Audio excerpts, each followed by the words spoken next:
Malayang mamili ang mga transport cooperative kung anong modern jeepney ang bibilhin para sa Public Utility Vehicle Modernization Program o PUVM.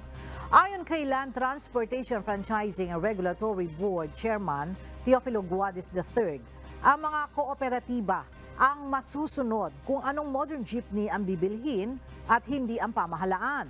Dagdag pa niya, limitado lamang sa paglikha at pagpapatupad ng Philippine National Standard o PNS ang tungkulin ng gobyerno.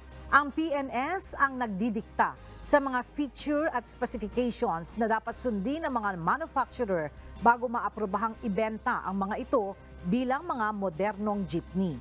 Sa hiwalay na pahayag, inimbitahan ni Department of Transportation Undersecretary Timothy John Batan ang mas maraming local manufacturer na gumawa ng modern jeepney base sa PNS.